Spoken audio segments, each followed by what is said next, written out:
Nous avons le grand plaisir d'être avec le professeur Lamine Fall, pédopsychiatre. Professeur Fall, vous êtes l'initiateur des filières orthophonie et psychomotricité au sein de l'École dentaire internationale. Professeur Fall, bonjour. Bonjour. Professeur, en quoi consiste votre métier de pédopsychiatre?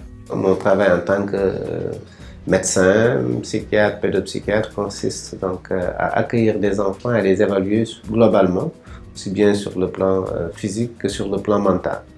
Mais la spécialité, disons, s'oriente plus sur les aspects mentaux, donc les aspects moins somatiques, moins physiques.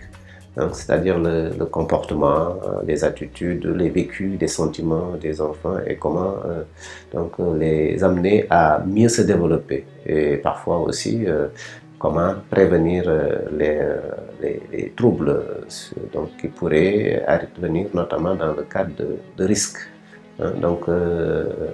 Voilà. Pour faire ce travail, j'ai besoin d'autres partenaires notamment.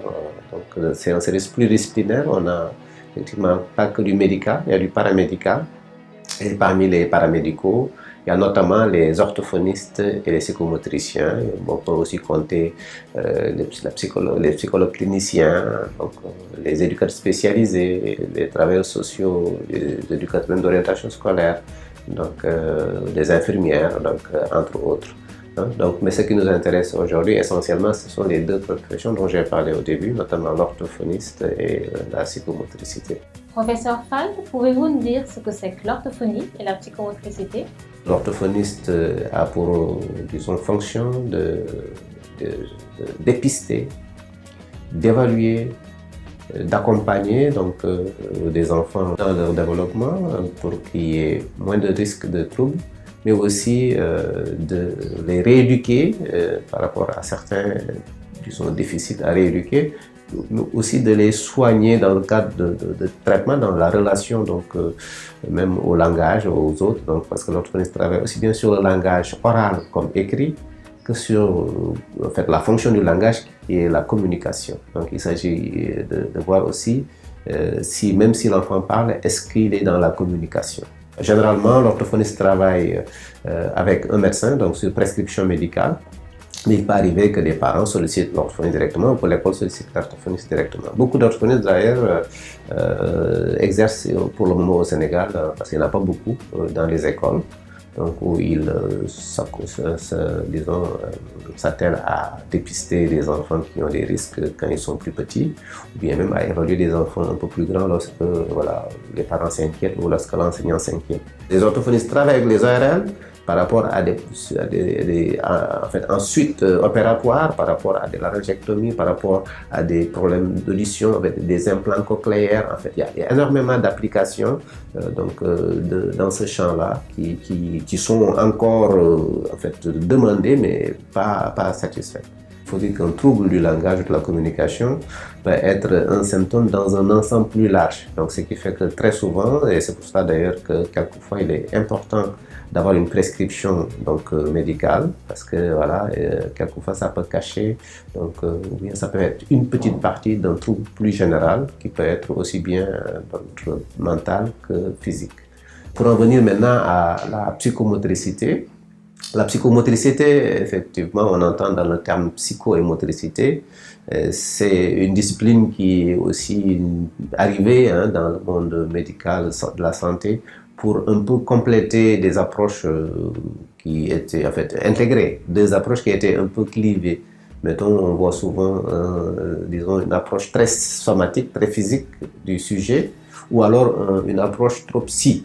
Les psychologues, par exemple, vont parfois moins toucher aux aspects, au corps, notamment les analystes. Alors que le chirurgien, par exemple, ou même le pédiatre généraliste va plus s'intéresser au corps de l'enfant, alors que un humain, c'est l'ensemble, corps et pensée et sentiment. Le psychomotricien va essayer d'intégrer ces deux aspects-là. Pour un enfant qui se développe, c'est extrêmement important. Parce que vous imaginez que l'enfant, dès sa naissance, quand il est petit, il n'a pas le langage, notamment l'enfant humain, donc il est très dépendant de son environnement, notamment de sa mère. Le psychomotricien intervient donc aussi dans la relation. Comment cet enfant peut aussi manifester des angoisses ou des difficultés à être en relation, donc par son corps, parce que c'est avec son corps qu'il communique, et aussi donc, pour pouvoir globalement dans sa personnalité se développer. Donc on voit que donc, là aussi les psychomotriciens peuvent travailler en milieu médical ou de santé, comme aussi au niveau pédagogique. Et c'est même très important dans les petits âges, notamment chez les tout petits, en crèche maternelle, où les enfants bougent beaucoup. Où en fait, on a des enfants qui sont même parfois, soi-disant, hyperactifs.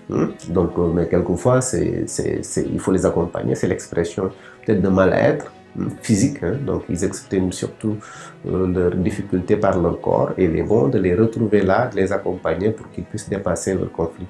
Et à ce niveau, le psychomotricien devient un thérapeute. Quand il s'agit vraiment de difficultés de la motricité fine, manuelle, plus grossièrement, ou bien de difficultés de la motricité globale en termes d'équilibre, donc de coordination, de latéralité, en fait, de relation à l'espace et au temps. Donc ça, c'est aussi le boulot de psychomotricien.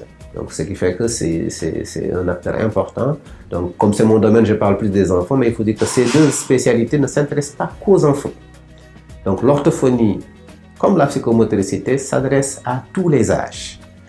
Donc, plus souvent, on les sollicite en milieu pédiatrique ou pédopsychiatrique ou même préscolaire ou scolaire, mais il faut dire que jusqu'au sujet âgé, donc, on a des besoins donc, spécifiques par rapport à ces interventions. Mettons, chez les sujets âgés qui font des AVC, ils ont des troubles moteurs, mais parfois aussi langagiers avec une dysarthrie peut être rééduquée.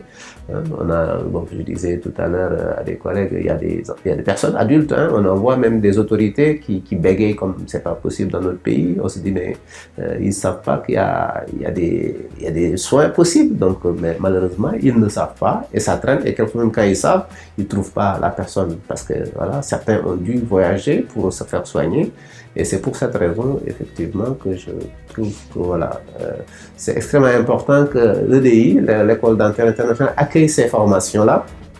C'est une chance, en fait, pour le Sénégal, et c'est une chance peut-être aussi pour l'État, et je pense qu'il faut que l'État accompagne ces écoles-là, qui prennent des initiatives pour innover, mais aussi pour répondre à des besoins essentiels. Je pense, si on veut se développer, si on veut émerger, pour un Sénégal émergent, c'est indispensable de s'occuper des petits et de le faire suffisamment tôt. Parce qu'en matière de soins, plus on s'y prend tôt, mieux c'est. Donc si on traîne, les troubles se fixent et ça devient extrêmement difficile. Donc c'est pour cette raison que je pense que l'EDI, l'École dentaire internationale, a pu, disons, ici prendre une grande décision d'accueillir cette formation que moi je leur ai proposée. Et il faudra peut-être que les populations se rendent compte effectivement qu'il y a des soins possibles dans notre pays et qu'il n'est pas toujours nécessaire, disons, d'aller les chercher ailleurs. Et on a des ressources humaines qui peuvent être encore bien qualifiées, qui peuvent être encore bien améliorées et qui sont déjà, disons, sensibles en fait au niveau local parce qu'ils sont du terroir. Donc c'est difficile, imaginons qu'un enfant sénégalais qui parle wolof soit pris en charge par un Européen parfois, parce que voilà, s'il ne parle pas français, la communication, la relation, déjà, ça passe plus difficilement. Donc on voit à ce niveau-là qu'il est extrêmement important donc, de compter sur l'appui étranger, l'appui des pays européens, mais il est important que nous nous aidons nous-mêmes. Il est important que nous essayons aussi de dépasser un peu nos difficultés par nous-mêmes. Donc je pense qu'il faut disons, se construire sur ce qu'on a. Et je pense que en l'améliorant, ça va être pour un Sénégal émergent, Inch'Allah, pour atteindre des objectifs effectivement que l'État s'est fixé. Et je pense qu'il doit nécessairement accompagner les institutions qui se lancent dans des programmes, en tout cas des initiatives aussi intéressantes. Pour finir, professeur Fall, quels conseils donneriez-vous aux jeunes qui veulent suivre ces formations et surtout, quel est l'intérêt? Je pense que ces formations, c'est important pour le moment au Sénégal. Il n'y a pas de concours. Ailleurs, c'est sur concours. Et c'est très difficile d'accès, avec des numerus clausus, de nombres limités. Pour le moment, nous, on n'en est pas là. Ils sont à des dizaines de milliers de professionnels donc, sur le terrain et c'est insuffisant. Nous, on n'a même pas une dizaine. Depuis que ces formations existent au Sénégal, il y a eu 3 personnes qui ont été formées, 2 en orthophonie et 1 en psychomotricité avec l'apport de l'État, il faut le dire. Et c'est dommage que cet apport ne soit pas pérenne. Donc, ce qui fait que les premières formations datent de 1984. Sinon, les dernières datent de 1997. Donc, ce qui fait que vraiment, il y a un problème. Il y a un problème. Et effectivement, c'était souvent des professionnels déjà recrutés qui étaient formés. Aujourd'hui, cette formation se propose d'accueillir des étudiants qui ont le bac, toutes séries confondues. C'est extrêmement important que les jeunes sachent que voilà, c'est des opportunités, donc, parce que c'est une innovation. Et le besoin est important. Aujourd'hui, on a quelques adresses, mais quand on envoie les patients, ils appellent, c'est full, c'est rempli. Elles-mêmes ne peuvent pas répondre à l'ensemble de la demande. On propose une licence en Bac plus 3 et un master Bac plus 5. Donc maintenant, il y a des étudiants, en fait, il y a des étudiants déjà de la fac de médecine ou des professionnels déjà dans certains domaines, donc notamment de l'éducation spécialisée, donc des paramédicaux déjà qui sont formés ou des enseignants qui sont déjà formés, notamment en sport pour la psychomotricité, pour s'inscrire. Donc ce qui fait qu'aujourd'hui, je pense qu'il est bon surtout que les étudiants sachent que c'est une chance. Donc c'est extrêmement important de profiter aujourd'hui des possibilités qu'on a, donc parce qu'on s'appuie aussi sur l'aide étrangère qui sont prêts à nous accompagner. On prévoit aussi des stages à l'étranger. Ils ont vraiment intérêt parce que ça leur offre des débouchés à tous les niveaux. Ils peuvent se mettre à leur compte en libéral.